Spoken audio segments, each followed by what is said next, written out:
here at Slam Dunk Festival 2012 with Architects. How are you doing, gentlemen? You alright? Very well, thank you. Enjoying the ridiculously warm Slam Dunk experience so far?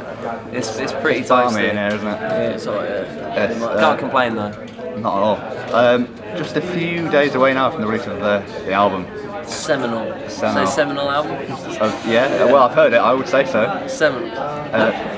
Very flattering. The album Daybreaker. How are you feeling now the actual release is almost upon us? Can't wait to get it out. It's always leading up to the release date of an album. You just want to release it to the general public into the great wide open.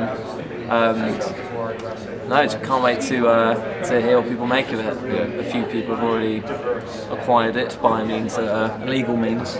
Not legal. Yeah, I got it legally. It was sent to me by Devil. Yeah. Well, we've got a lawyer out. We're doing a full-on Lars Ulrich on this one. Yeah. Joking. We're very excited, genuinely. Because last time it was a little bit nerve-wracking because we made a little bit of a sound switch, we call it, and so we were a little bit nervous about it. But this time we're very, very confident, aren't we? Yeah.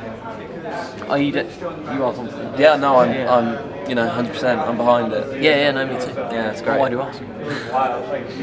What kind of feedback have you had from the few tracks that have been played on Radio 1 and bits and bats places so far? Lots of tweets just going like, oh my god, it's amazing, it's unbelievable.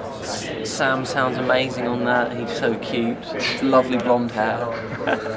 No, it has been very positive.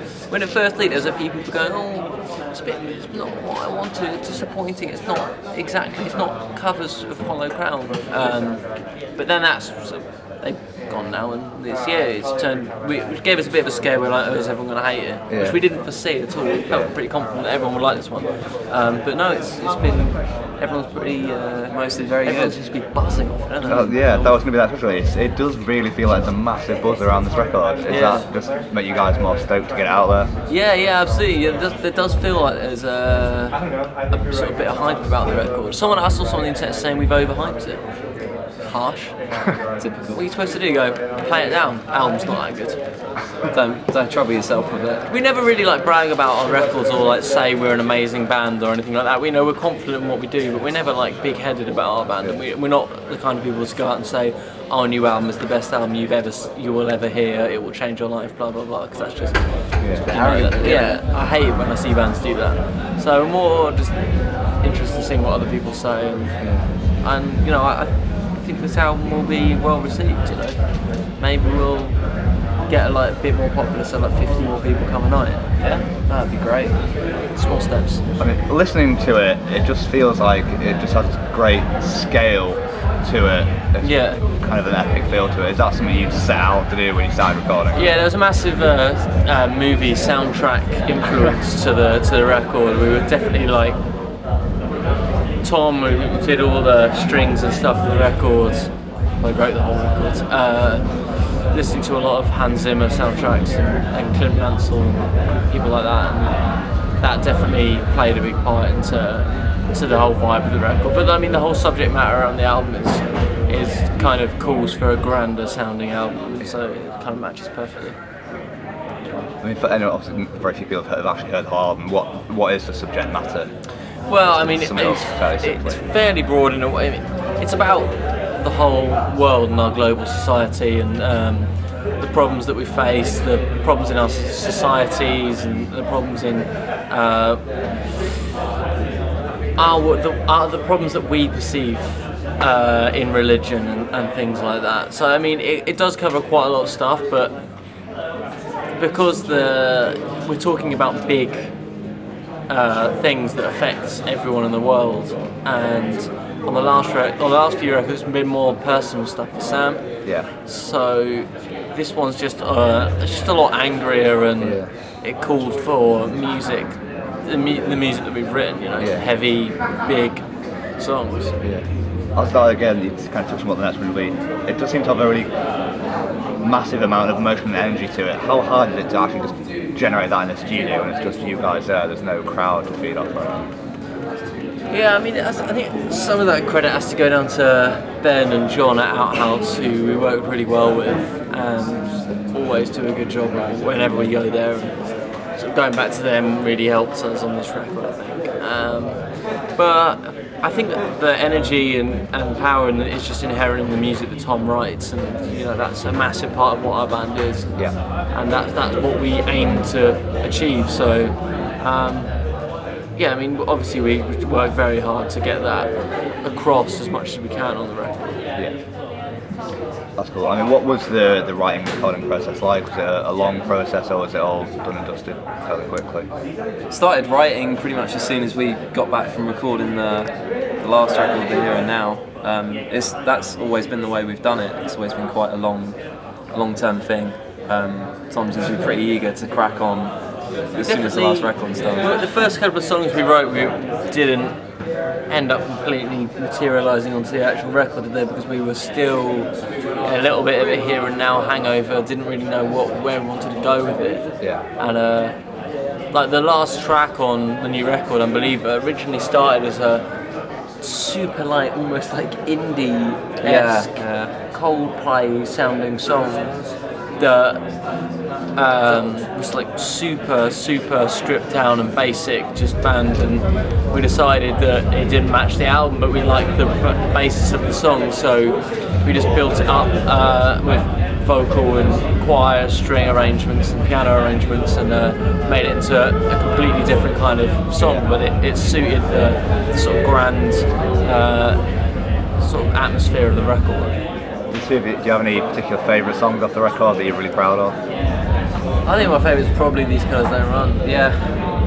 That's generally considered to be the best, isn't it? That seems to be a popular little number. Yeah. We knew that would go down well, and we were all really pleased with that one. But I really like the opening track, the bitter end as well. I think that's we've never done anything like that before, so that was cool. Came out really well on the album. No, I'm going with Colours as well. Copycat. Yeah. Just trying to be as much like Dan as haircut. possible. It's almost like it's copying it. I can't do this. We call this the alfalfa, where his hair curls back like that. Oh, the interview material. Sorry, Alright. off topic. Yeah, mix it up. Are you going to be playing new songs off the record here today? Say it right this time. You screwed this up last time. Four tonight. What are they called? Devil's Ireland, Alpha Omega, Hurry up. These Colours Don't Run, and Even If You Win You're Still a Rat. Took ages. Well, you Massive gaps for you give the So they're going, titles. Yeah, I create suspense. People are like, what's next? And now Now there's suspense, which is what you were going for. so that's nice. That's nice for us because you get bored of the old ones. We've never actually played Even If You Win You're Still a Rat live. So tonight's the first time we've ever played that before. So that's cool. And we played Alpha Omega, which is a nightmare to play. We're getting all right at it now, Yeah, I suppose. we started playing that first time when we were in South America, and it was ugly. They didn't notice, loved it. So yeah, mixing it up. But we've got a lot of songs to choose from now. We're doing 12 or 13 songs tonight, and they're all hits, aren't they? It's an absolute Shock stack of of hits. It's also our filling guitarist's first ever time playing with us. Pressure, John. headlining a festival, first time he plays. Yeah, that's Josh Middleton from Silosis, but he's like the best guitarist in England, so he's not had too much trouble. You can't give him much bigger billing than that, really. Yeah, no, it's cool. I mean, That's cool. it's nice to give him the good experience of, give him the helping hand. It's Josh, Bring him along to these things. It's a great day out for him. It's as well. a great day and he gets to hang out with us. So that's cool. And that's nice for him. Same with a lot of the crew, just to get to spend time with us. You kind of making yourself sound like parents with visitation rights. It's kind of the vibe, yeah. And is it a big boost to actually be the headline band on your stage 2 days before the album comes out? It's cool, isn't it? It's good It's timing, nice lead up it's to nice. And there's loads of cool bands. We've all loved Every Time I Die since we were wee nippers, and Cancer Bats are awesome guys. We've toured with them before in the States. Love those guys. While She Sleeps, sort of, they're like the new architects, aren't they? Like the new cool kids on the block. We're like the old boring band, and they're like the new cool. That was what we were like band. So yeah, that's cool. We get to play them. The rest of the bands on the stage, none of them are really for me. I don't like the rest. Can't be any blunter than that. And I don't know, lastly, some I haven't heard of, so maybe I like them. you can go and have a listen and see. And just lastly, round up, here's your chance to just sell the new record, which comes out on Monday, I believe. Yeah, it comes out Monday, yeah. Why should kids check out the Architects record Daybreaker? We're back. We're doing our shit again. Yeah, no, I mean, it's I think it's this thing I said earlier in this interview, I don't like boasting or being big-headed, so I find it very hard to sort of be a salesman about our band, but I guess the album has something to say, like music aside, has a message that we would like people to pay attention to and explore, and hopefully it does open some people's eyes to certain things that are happening in the world. And that would be the coolest thing we could achieve with this album. That's cool. NoisenewsUK, Architects, best of luck with the record and your headline performance, Stephanie. Thank you for your time, gents. Thanks. Cheers.